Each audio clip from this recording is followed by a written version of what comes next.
The province of QUIRINO is a part of the Luzon Island Group in the Cagayan Valley region or Region 2. There are no cities, 6 municipalities, 132 barangays, and the capital is the municipality of 𝗓𝗓𝗓𝗓𝗓. The province of QUIRINO is bordered clockwise from the north by Isabela, Aurora, and Nueva Vizcaya.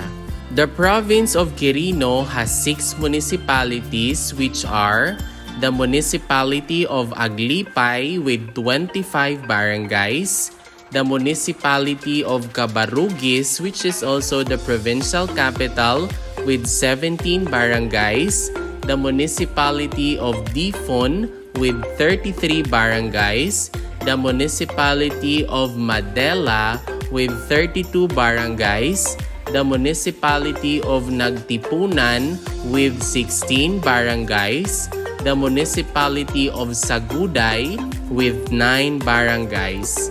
Once again, the province of QUIRINO is composed of 0 cities, 6 municipalities, and 132 barangays. The provincial center or the provincial capital is the municipality of 𝗓𝗓𝗓𝗓𝗓.